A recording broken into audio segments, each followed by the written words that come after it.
Agora, vindo para a política local aqui no Brasil, as eleições, a proximidade das eleições, o ano que vem tem eleição municipal, estão elevando a pressão por uma decisão rápida de Lula sobre o seu ministério e o comando do PT. Quem está apurando essa história para e passo, está de olho nessa reforma ministerial que está por vir, é Clarissa Oliveira. Conta, minha querida.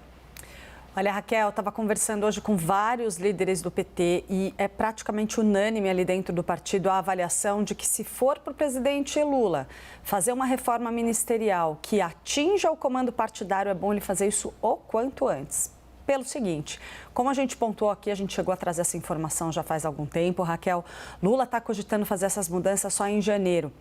Só que ele pretende, inclusive, ou pelo menos está ali no radar, a possibilidade de incluir nessa reforma o nome de Gleisi Hoffmann, que poderia passar a ocupar um cargo na esplanada dos ministérios. A questão é que, se for para trocar o comando do PT, não é um processo tão simples. O PT tem toda uma tradição de democracia interna, tem um processo, o chamado processo de eleições diretas, onde há delegados ali que escolhem os dirigentes de todas as instâncias partidárias. E a próxima eleição interna foi jogada lá para 2025 pela ordem do próprio Lula, porque ele dizia que Gleisi era um quadro fundamental ali no comando da legenda. Se for para alterar isso, claro, Lula pode escolher um mandato tampão, não seria impossível. Só que, se ele fizer isso, vai ser muito difícil encontrar alguém forte, com capacidade de articulação dentro do PT e de liderar o processo de eleições municipais que tope essa missão.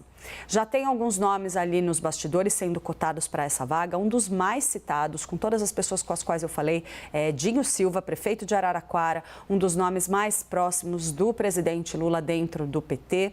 Ele chegou a ser cogitado para integrar o ministério, mas acabou optando por ficar ali na prefeitura de Araraquara, concluiu seu mandato. Aparece também Emílio de Souza, outro amigo do presidente Lula, muito ligado a ele aqui no PT paulista. Ele está, por enquanto, de olho numa candidatura à prefeitura de Osasco.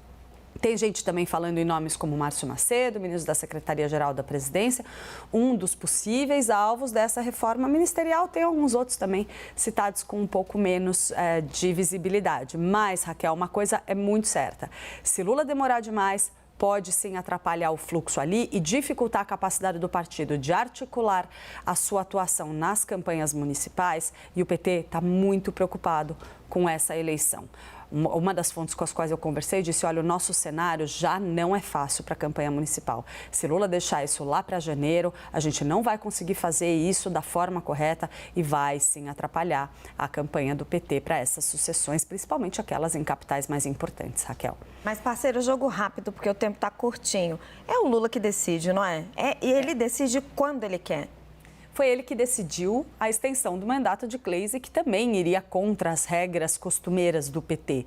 A questão é que não é que Lula não possa viabilizar um mandato tampão. O que eu disse, se ele pedir para alguém abraçar essa missão, seja Edinho, seja Emílio ou qualquer outro, a pessoa não vai falar não.